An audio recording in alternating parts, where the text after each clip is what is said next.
Well, welcome to Kalbarri in Western Australia, and as the sign says, you'll love it.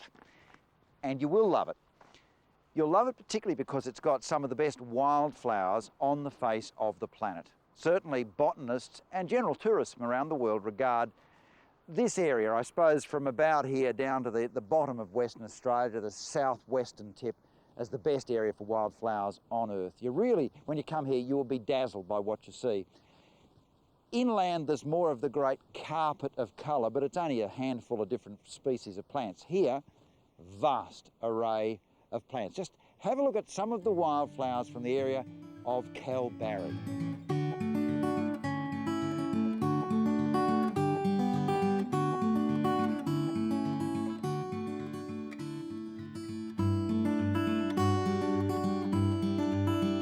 The thing I love about Kalbarri is it's not one of those areas where you just get vast oceans of colour. They're individual plants, and there's lots of them. There's over 1,100 different species of plants that have been identified just in this area. Lovely little subtle things like this Conostylis, gorgeous little sort of sulphur yellow flowers. That one is prolifera, Conostylis prolifera. Through to Darwinias. This particular one, obviously the group Darwinia, if you're wondering who they're named after, you're wrong. They're not named after Charles Darwin. They were named after his grandfather, Erasmus Darwin, who also had some of his own theories on evolution. They are a very, very interesting flower, and the majority of Darwinias, there's about 40-odd species, and about 3/4 of those occur in Western Australia. Just over there, that's a one-sided bottlebrush or Calothamnus. Sort of looks like a bottlebrush, is sort of related. And they're rather interesting flowers as well. There's so much here, it's worth hopping out of the car and having a wander around. The purpley little things you can see sort of just smothering the rocks, they're parachelias. Just wonderful things, but with so many species, you're never going to master them all. As I said, over 1,100 species of wildflowers identified in just this small area here.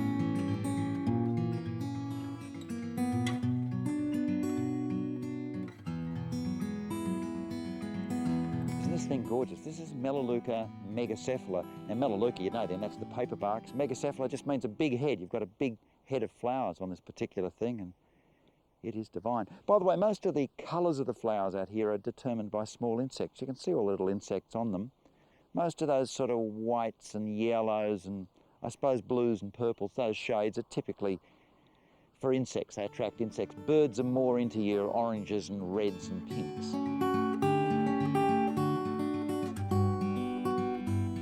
What do you think of this? It's not bad, is it? Geleznowia verrucosa. Well, it's commonly called yellow bells, and that's a much better way to remember it. This particular one looks like it has significant potential as a cut flower. Wouldn't that look lovely in a vase inside the average house? Absolutely gorgeous. Yellow bells from the Kalbarri area.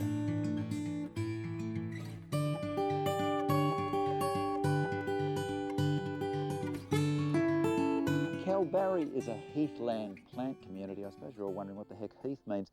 It usually means low-growing plants which are whipped by winds. And look at this. Notice how beautifully pruned these plants are. That's wind pruning. Living by the coast, when you dream of it, it's so wonderful, coastal views, you know, boats, all the rest of it. The reality often is horrific salt winds. And that's what's happening here. Winds sculpting these plants so beautifully. And you'll notice this rather barren-looking rock. This is a form of red sandstone, although it does occur in various other colours, but there's some incredible red bits of this right on the water.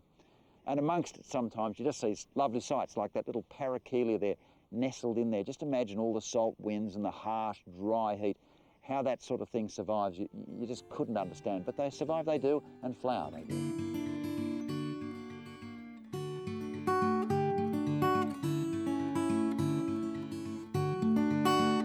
There are a number of grevilleas that are native to the Kalbarri area, but this is, well, perhaps my personal favourite. This is the vanilla bush, Grevillea trachytheca, and this really does smell like vanilla.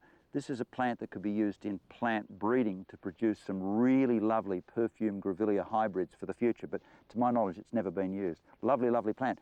Mind you, not that far away is the sort of smelly socks Grevillea. Now, this particular one, Grevillea leucopterus, it really isn't a very, very nice smelling plant, but with the silver foliage and the flowers held up way above, it really is quite an interesting plant to look at. Just the smell isn't absolutely divine. But speaking of divine, there's lots of little things. More of the Paracaelius here, that bright yellow thing, that's a little native everlasting.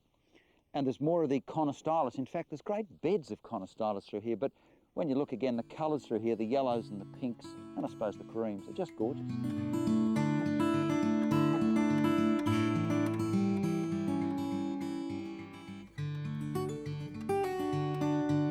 This is the floral emblem of Western Australia, obviously a Kangaroo Paw Anigozanthos manglesii, not named after Albie Mangles, named after another guy by the name of Mangles, by the way.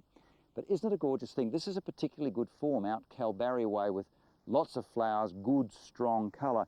You might notice that a series of the flower heads have been eaten off, and you would guess, if somebody told you a joke, that they might have been eaten by kangaroos, and in fact they have. The kangaroos actually do eat the flowers on kangaroo paws, but the reason they're called kangaroo paws is because this flower, as it opens, tends to look a little bit like that bunched up front paw, the high one, not the bottom ones, of a kangaroo. But there you are, Anigozanthos manglesii, floral emblem of Western Australia.